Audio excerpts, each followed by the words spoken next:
Um, of course, comparing what Professor Wister said and what the ambassador said at the beginning, I mean, it's pity that he had to leave so early.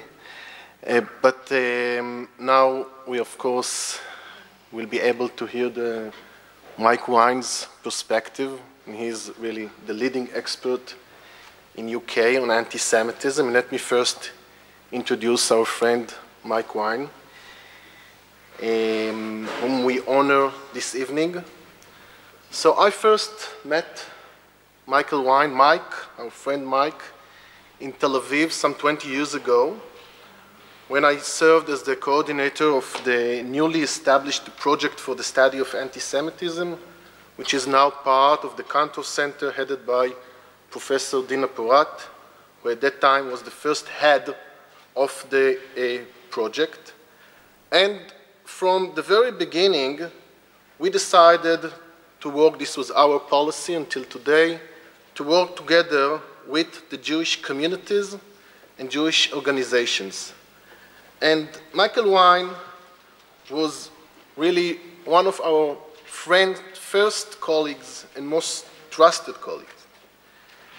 The CST, which was mentioned here before, the Community Security Trust, which he headed, became one of the most, over the years, under his leadership, became one of the most professional and efficient monitoring and analyzing the threats the Jews are facing in UK, in Europe, and in the world in general.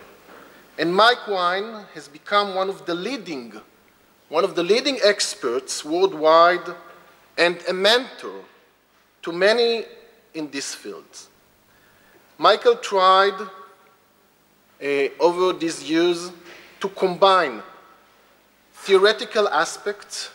He wrote many articles on the issues of bigotry, racial hatred, and anti-Semitism, with more practical aims that will serve the needs of the Jewish communities, always trying to understand new developments, new threats for the Jewish communities, as well as to find new partners in this endless campaign against anti-Semitism and racism.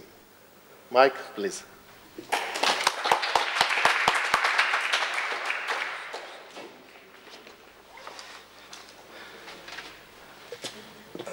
Thank you very much indeed for inviting me. Thank you, Robert, and my thanks also to Matthew, the British ambassador. I suppose my task is to tread a careful line between these two, I wouldn't say opposing views, but these two views of the situation in Britain, and to provide, on the one hand, some pointers towards the dangers that we do face, and at the same time to provide some perspective, which the British ambassador did. So, as you've heard, I work for the Community Security Trust. It's the Jewish community's defense agency. I also have other personal, professional affiliations, but they arise because of my work for the CST. For those who don't know about us, we grew out of the Jewish street fighting groups that kicked the fascists off the streets of London after the Second World War, and again in the 1960s. We weren't alone responsible for their demise, but we did play a disproportionate part. And I say we, because I was a member of the 62 group while still a teenager, and I've therefore been involved in combating anti-Semitism for most of my adult life, although I have only done so professionally for 26 years. Communal defense and security are one of the strategic challenges facing our community.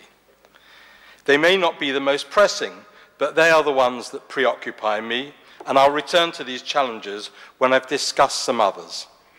And these may come as a surprise to you, but let me say from the outset that we do start from a different position from that of other European communities. Medieval Britain offered a hostile environment for Jews until their expulsion, but since their readmission and for the past 300 years, there has been undisturbed settlement, and our communal institutions, the Jewish community institutions, go back over 200 years. Britain was never occupied during the war, and therefore we have not confronted the existential threats to our existence that arose from the pogroms and the Shoah. And that makes a big difference. I don't want to minimize this aspect because anti-Semitism remains with us, but it's mostly understated. Only rarely has violent anti-Semitism erupted onto the surface in modern times. There was a pogrom in South Wales in 1911. Mosley's black shirts, fascists, terrorized Jews in London and Manchester in the 1930s and tried again in the 1940s and again in the 1960s, but without any real success. And there were anti-Jewish riots after the Irgun hanged 2 British soldiers in 1947. But that's pretty much it. The Chief Rabbi, Lord Sachs, has said that British Jews continually feel the need to look over their shoulders while at the same time participating fully and successfully in political, social and cultural life in Britain and seeing no inconsistency in this. But Britain has never abridged Jews' rights since they were allowed to vote and to enter Parliament, nor has it ever voted an anti-Semitic party into Parliament. Successive laws have removed public and private discrimination and criminalized public incitement on racial and religious grounds, including on the internet. There are pockets of poverty, but the community is overwhelmingly middle and upper middle class, in which 54% of working men and 50% of working women are in professional occupations, compared with 10% of men and 8% of women in the population as a whole. One unofficial estimate, I beg your pardon, has suggested that the average income of a Jewish family is triple that of other British families. However, the most pressing challenge is our diminishing size. Together with most diaspora communities, we are aging and therefore shrinking. It's true that the Haredi element is growing due to larger family size. In fact, almost 1/2 of Jewish births in London now are within the Haredi community, which in all probability suggests that they will form the majority community in a generation or two. But the Orthodox and non-Orthodox communities continue to shrink, and we will have declined overall by nearly 100,000 since the late 1950s. This shrinkage presents challenges. For example, how do we continue to collect our share of government attention and funding when we represent a diminishing constituency for politicians and government? How do fewer wage earners support growing numbers of aging non-earners? Of course, the state provides for the elderly, but government increasingly requires us to take some element of our own long-term provision. Jewish Care, the Jewish Welfare Agency, has been the largest non-governmental social care provider in Britain for years, and there has been an astonishing and little-known growth of social welfare activism within the Haredi community in the last few years. But funding provision for old age represents the major financial challenge for British Jews. The second major challenge is continuity, as it is for other diaspora communities. How do we ensure that our children and grandchildren will want to be Jews? How do we educate them Jewishly? And how do we replace that learning lost in the Shoah? On that front, we are doing reasonably well. After 30 years' investment, we now educate around 60% of our young people in some 250 Jewish schools at all levels, 43 of them being state-funded schools. We don't have that anywhere else. I should add that a high proportion of the rest attend fee-paying private schools, an indication of our socio-economic position. Jewish and Israel studies are taught at all the major universities, and centres devoted specifically to the study of anti-Semitism include the New Pears Institute in London, the Parks Institute at Southampton, SOAS, the new Leo Beck Institute at Queen Mary College, and at Sussex University. The major archive on the rise of Nazism, the Wiener Library, has also just moved into a magnificent new home at the heart of the University of London.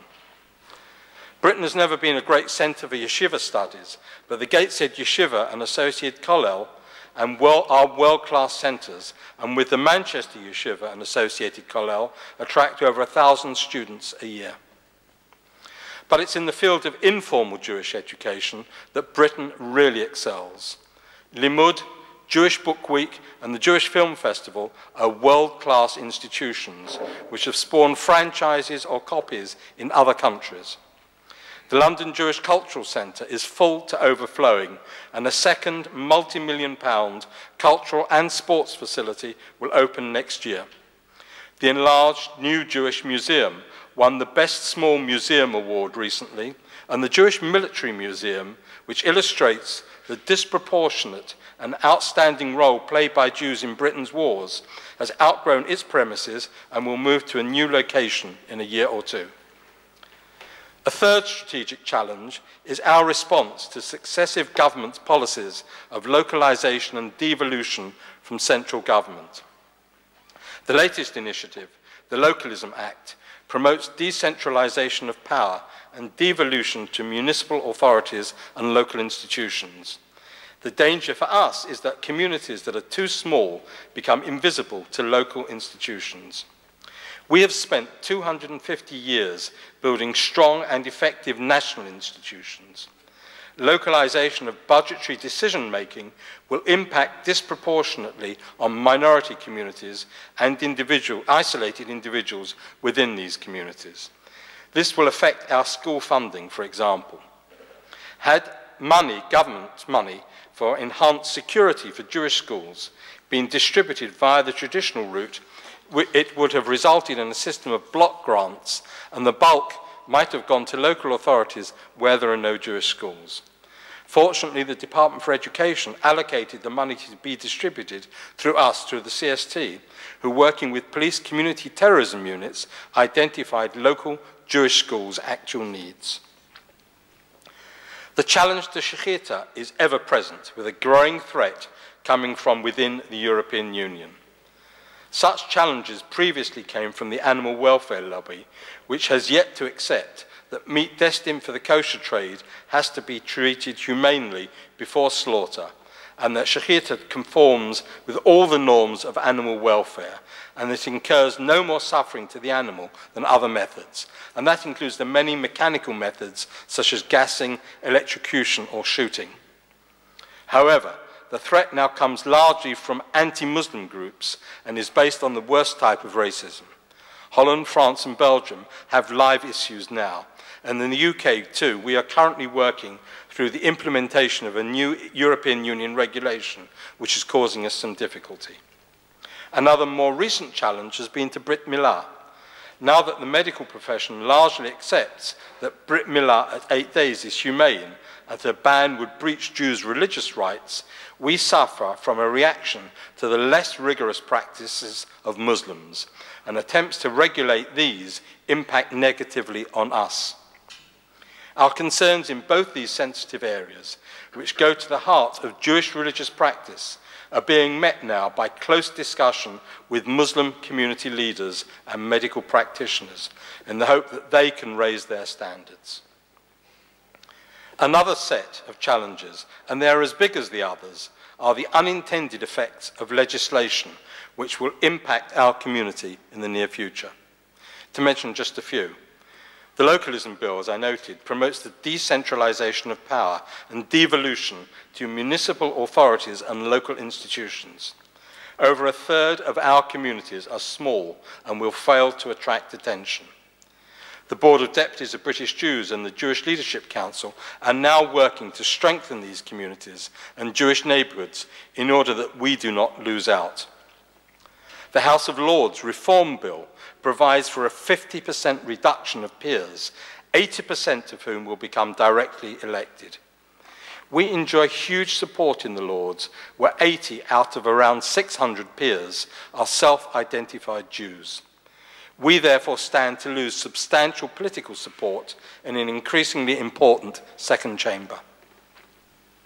The defamation bill will reduce the threat of libel tourism, which did pose a potential threat, but it may allow fair comment. While there have been few defamation prosecutions, they have, each one, been important. The criminal convictions of neo-Nazis 10 to 15 years ago stopped the dissemination of written anti-Semitic material from that quarter, and the prosecutions of Islamists for publishing anti-Jewish quotes from the Hadith has had a similar effect and continues to do so. Let me now turn to the challenge that anti-Semitism poses, which is the one that garners most publicity, even though I and my colleagues believe it is not the most pressing. As you've heard, we measure anti-Semitism in two ways: the number of incidents and the nature of discourse. Over the last 3 years, the number of incidents has fallen from 928 in 2009 to 645 incidents in 2010 to 586 in 2011. Examination of the data shows two interesting features. First, that incidents rise and fall as a spillover from tension between Israel and its neighbours. And as there has been no major conflagration since Operation Cast Lead, incidents have declined. However, the lows after the highs never drop to their previous levels. In other words, ambient levels are high and higher than they were before 2000. We therefore face the reality that anti-Semitism has returned, as you've heard from Robert, as a constant feature of Jewish life in the modern era, but that it is coming increasingly from new and different sources and directions, although the old and traditional sources have not disappeared. The data also shows that for the first time, more incidents occurred in Manchester than in London. Manchester contains around 35,000 Jews, whereas Greater London contains around 200,000 Jews. We know the dramatic rise is a consequence of improved reporting, where the police and ourselves have worked hard to persuade the Haredi community in Manchester to report incidents. But the nature of anti-Semitic crime in Manchester is very different to that in London. Orthodox Jews there live in an area bounded by high crime inner city areas. Many incidents are the consequence of abrasive encounters on the streets. In London, incidents are more often a consequence of external factors, such as Middle East tension. Our second measurement is of discourse. Explicit anti-Semitism is rare in British public life. It happens, but it's rare. And also in mainstream political and media discourse. Where explicit anti-Semitism exists, it tends to occur in circles that exhibit racism against all minorities, or in the ideology and propaganda of Islamist and like-minded groups. Traditional anti-Semitic themes which promote Jewish cunning, power and conspiracy are now rarely voiced except within these arenas. I should also add that the criminal justice system has begun to deal effectively with anti-Semitic discourse that crosses the barrier between offensive and illegal. And 3 recent cases established important points of law. As you'll know, British legal system is based on case law rather than on a written constitution. So let me just go through these cases because they're important.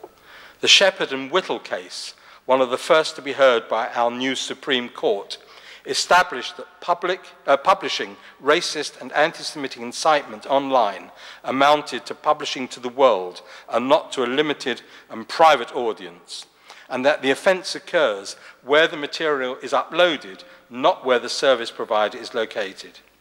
In their case, Shepherd and Whittle's case, they had deliberately chosen to use a US-based service provider, internet service provider, in the misplaced belief that they could evade UK jurisdiction.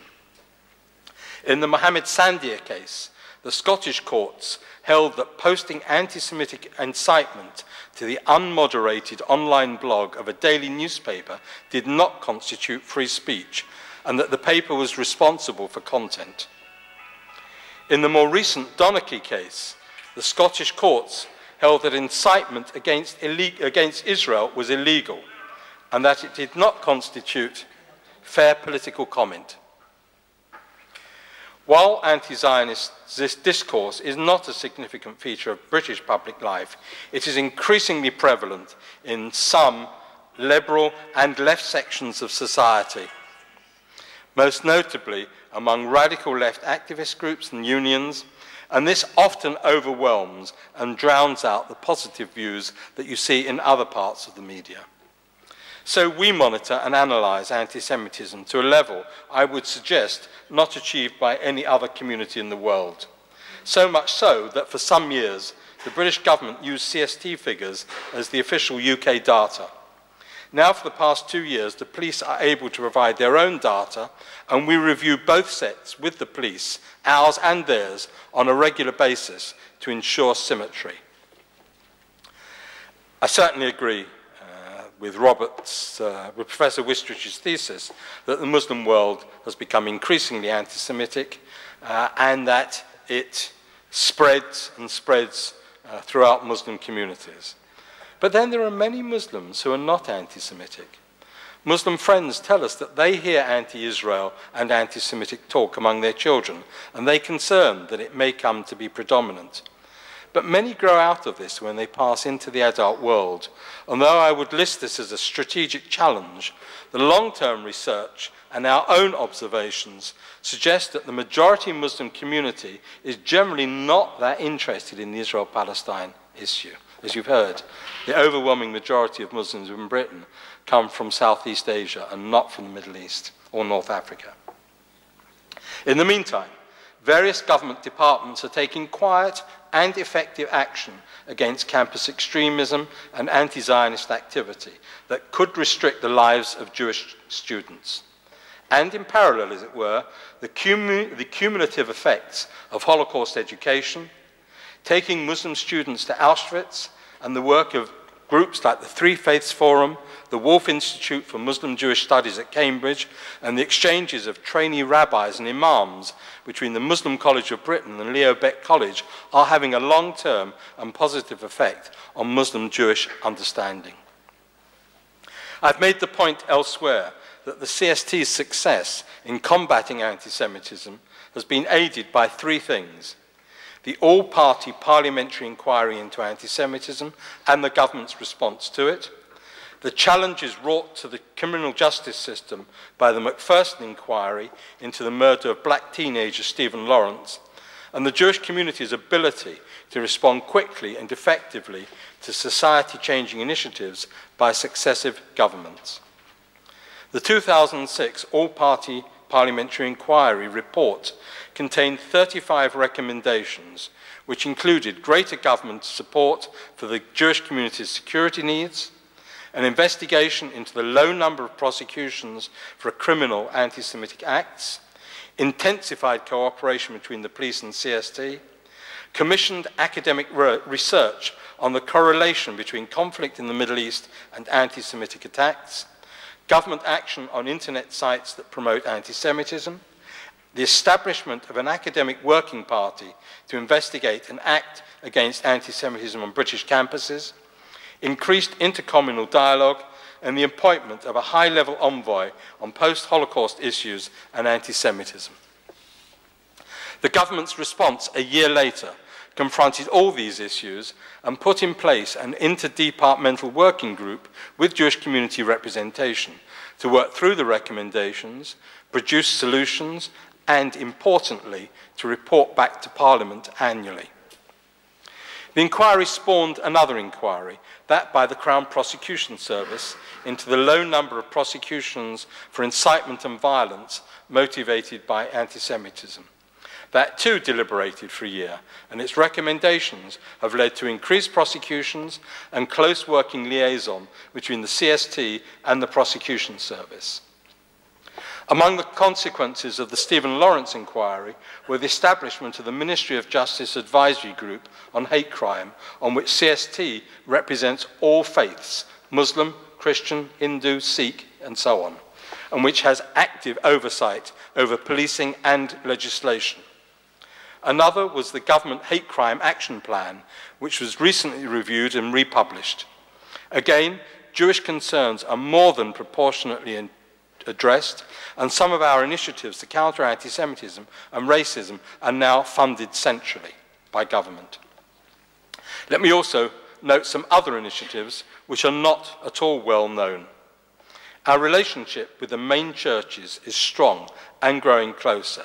Not many communities can say that, but in Britain it was the Catholic Church that asked us for closer liaison. The Church of England has resisted any promotion of replacement theology or even the blaming Israel for Arab Christian suffering. There have been problems with Methodist and Quaker messages about Israel, but they are numerically insignificant, although their influence can be disproportionate. However, they are now on the defensive and have to justify their views after a very strong and reasoned reaction from the Jewish community. We've achieved significant success with the most dynamic and fastest growing element among Christians, the black churches. There is now regular dialogue between mainstream African and Afro-Caribbean clergy and Rabbonim, including Orthodox Rabbonim. We have strong and long established links with the Hindu and Sikh communities and other minority faith communities, and we work with an increasing number of Muslim communities. In fact, we are training Muslim mosques in security. That's a first.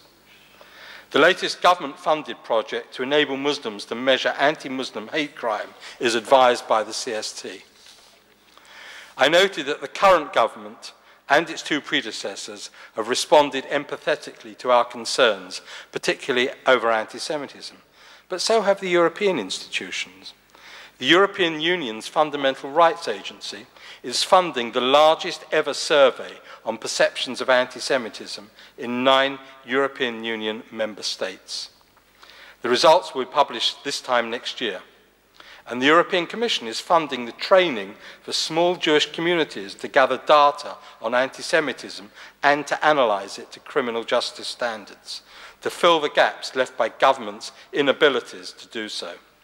That's €750,000 to assist European Jewish communities to measure and analyse anti-Semitism so that these agencies can better formulate policies to combat the problem of anti-Semitism. At the end of June, the Interparliamentary Coalition Against Anti-Semitism, which recently concluded agreements with Facebook and Google over offensive online content, will hold a third conference in Brussels to brief members of the European Parliament.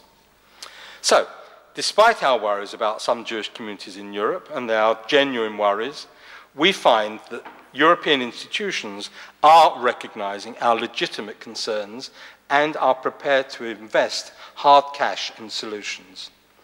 They also recognise that we have developed an expertise which can be used for the benefit of other minorities. Lastly, let me just deal very, very briefly with some false perceptions. I know that the BDS movement impacts us. That's the boycott, divestment, sanctions movement. It does impact us, but it has not stopped our community from celebrating its strong relationship with Israel, nor increasing academic exchanges, which are growing at such a pace that the agencies who deal with these actually struggle. It's not stopped bilateral trade from growing over 34%, nor stopped over 250 Israeli companies investing in the UK, nor stopped over 12 Israeli companies listing on the London Stock Exchange in the past year. So, we do face challenges, and they are often the challenges faced by all others. But despite being a diminishing community, I would suggest that we are adjusting ourselves to face these and that we continue to punch way above our weight. Thank you.